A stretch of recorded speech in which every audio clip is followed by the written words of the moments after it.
بسم اللہ الرحمن الرحیم۔ جملہ انشائیہ کی تعریف پڑھ لیجیے کہ جی ایسا جملہ جس کے کہنے والے کو سچا یا جھوٹا نہ کہا جا سکے۔ اس کی آپ لوگوں نے پڑھ لیا کہ کتنی قسمیں ہیں؟ 10۔ امر، نہی، استفہام، تمنی، ترجی، عقود، ندا، عرض، قسم اور تعجب۔ کل آپ لوگوں نے کچھ وضاحت پڑھ لی، امر کی تعریف، نہی کی تعریف، استفہام کی تعریف اور تمنی اور ترجی۔ تمنی اور ترجی کو دوبارہ سن لیں۔ تمنی کا ہم نے کیا پڑھ لیا تھا؟ وہ جملہ انشائیہ ہے جس میں کسی چیز کی آرزو کی جائے۔ آرزو کسی ممکن چیز کی بھی ہو سکتی ہے اور ناممکن چیز بھی، لیکن جو ممکن ہوگا وہ بھی عام ممکن نہیں ہے۔ جیسے یہ پانی یہاں سے میں نے اٹھانا ہے تو یہ اب میرے لیے اٹھانا کیا ہے؟ اب اس کے لیے میں تمنا کے الفاظ استعمال اگر اللہ نہ کرے کوئی ایسا مسئلہ ہو کہ میری چاہت کے باوجود میں اس کو اٹھانا چاہتا ہوں لیکن مجبوری ایسی ہو گئی ہے کہ وہ میرے لیے مشکل ہے، تو پھر میں تمنا کر سکتا ہوں۔ تو تمنا کے اندر دو باتیں، یا تو وہ ناممکن چیز ہوتی ہے یا ہوتی تو ممکن ہے لیکن اس کا حصول ذرا مشکل ہوتا ہے۔ اس کی مثالیں آپ لوگوں نے پڑھ لی، جیسے یا لیت لنا مثل ما اوتی قارون۔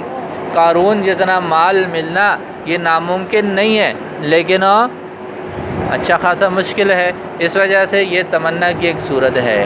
اور ناممکن کی مثال پڑھ لی تھی، حضرت مریم علیہ السلام کا قول یا لیتنی مت قبل ھذا وکنت، کہ جب بچہ لے آئیں اپنے خاندان میں تو ظاہر ہے وہ ایک کنواری اور باعزت خاتون تھی، شادی شدہ نہیں تھی، تو بچہ تو ظاہر ہے اس کا تو اپنا ایک معروف طریقہ ہے۔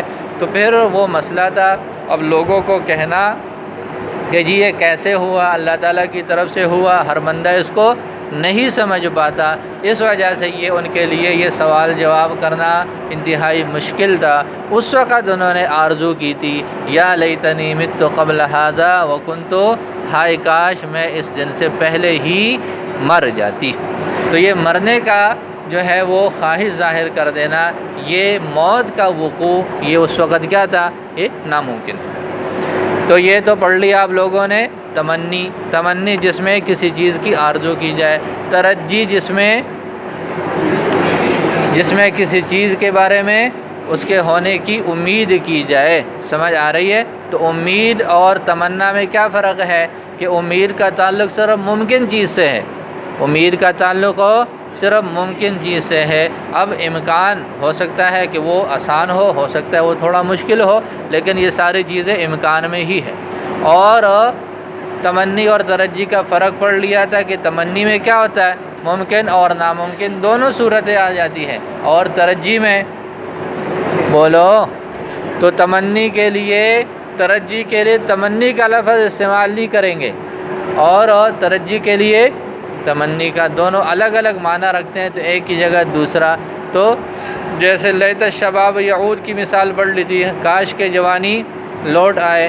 اب لیت الشباب یعود کو لعل الشباب یعود کہنا یہ درست نہیں ہے، اس لیے کہ وہ تمنا ہے اور یہ کیا ہے؟ یہ امید ہے۔ موت یہ جو ہے جوانی کی واپسی یہ امید نہیں ہے، بلکہ یہ کیا ہے؟ یہ ایک ناممکن چیز کی محض تمنا ہے۔ اس وجہ سے اس کے لیے آپ لوگ لعل تو استعمال، یہ لیتا استعمال کریں گے لیکن لعل استعمال نہیں کریں گے۔ یہاں تک بات سمجھ آ گئی؟ کل کا سبق ہو گیا نا واضح؟ بولیں اب اگلی قسم کون سی ہے؟ عقود۔ عقود عقد کی جمع، عقود عقد کی جمع، اور عقد وہ جملہ انشائیہ ہے جس کے ذریعے سے کوئی معاملہ طے کیا جاتا ہے۔ عقد وہ جملہ انشائیہ ہے جس کے ذریعے سے کوئی معاملہ طے کیا جاتا ہے، پہلے وہ معاملہ نہیں ہوتا، ان کے ذریعے سے، اس جملے کے ذریعے سے وہ معاملہ طے کیا جاتا ہے۔ جیسے یہ گلاس ہے، یہ دکاندار ہے، میں خریدنے والا ہوں، ہاں بھائی کتنے کا ہے؟ یہ کہتا ہے 2 روپے کا۔ کتنے کا ہے؟ اتنے کا لے کے آئے وہ بتاؤ، ہیں 80 روپے کا لے کے آئے، ہاں کتنے کا ہے؟ وہ کہتا ہے 100 کا، میں کہتا ہوں 70 کا دے دو،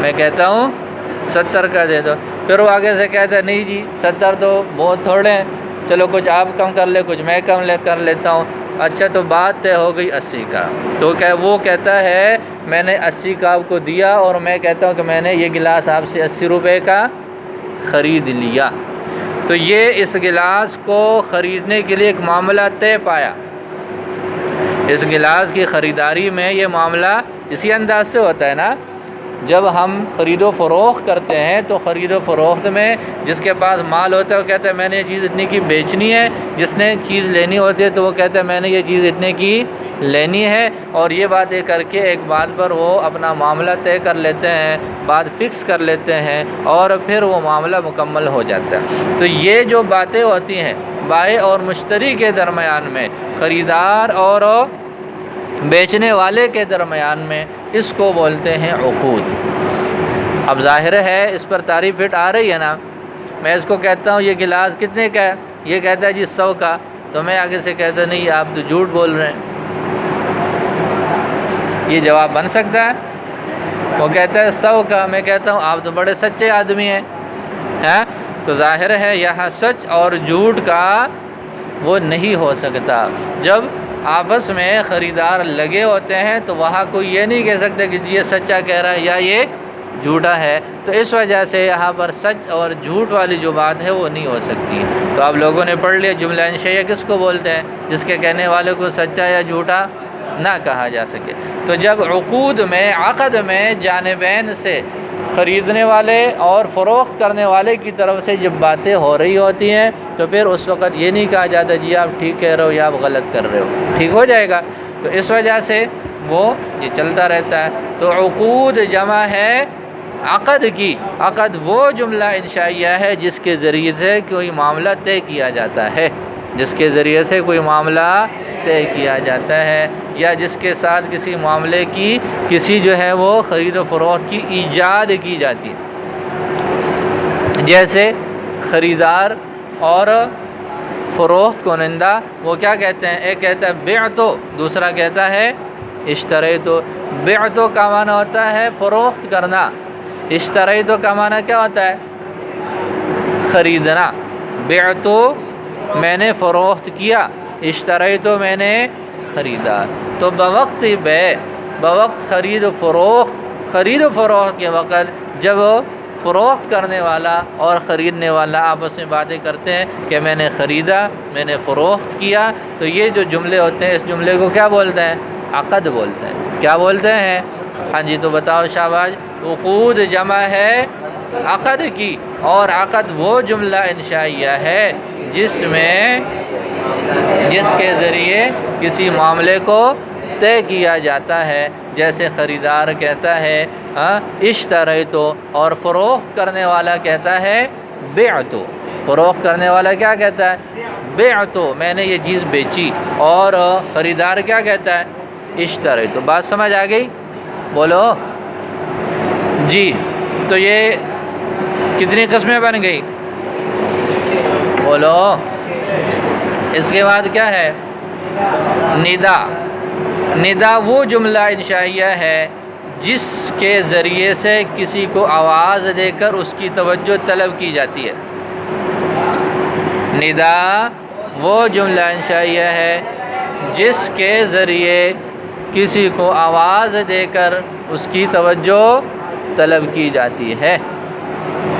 ندا دوبارہ سنیں، ندا وہ جملہ انشائیہ ہے جس کے ذریعے کسی کو آواز دے کر اس کی توجہ کو طلب کیا جاتا ہے۔ جیسے آپ لوگوں کو آواز دی جاتی ہے ولید کون ہے؟ شہباز۔ تو جب آپ لوگ آپس میں لگے ہوئے ہوتے ہو تو اچانک آواز آتی ہے، آپ توجہ نہیں کر رہے ہوتے، آپ کی توجہ کو اپنی طرف کرنا ہوتا ہے۔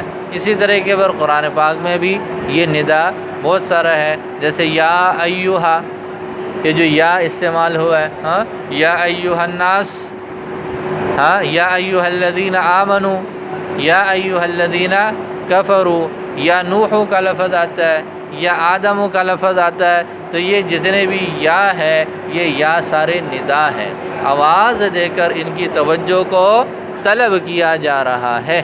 بات سمجھ آ گئی؟ ہاں جی، تو ندا کی تعریف دوبارہ سنائے کہ ندا وہ جملہ انشائیہ ہے جس کے ذریعے کسی کو آواز دے کر اس کی توجہ کو طلب کیا جاتا ہے، جیسے یا زید یا نوح یا ابراہیم یا یوسف، ہاں، یا ایھا المزمل یا ایھا المدثر، ہاں، یہ ساری جو ہے وہ ندا کی شکلیں ہیں، ندا کی ہی صورتیں کہ آواز دے کر اگلے کو اپنی طرف متوجہ کرنا ہوتا ہے۔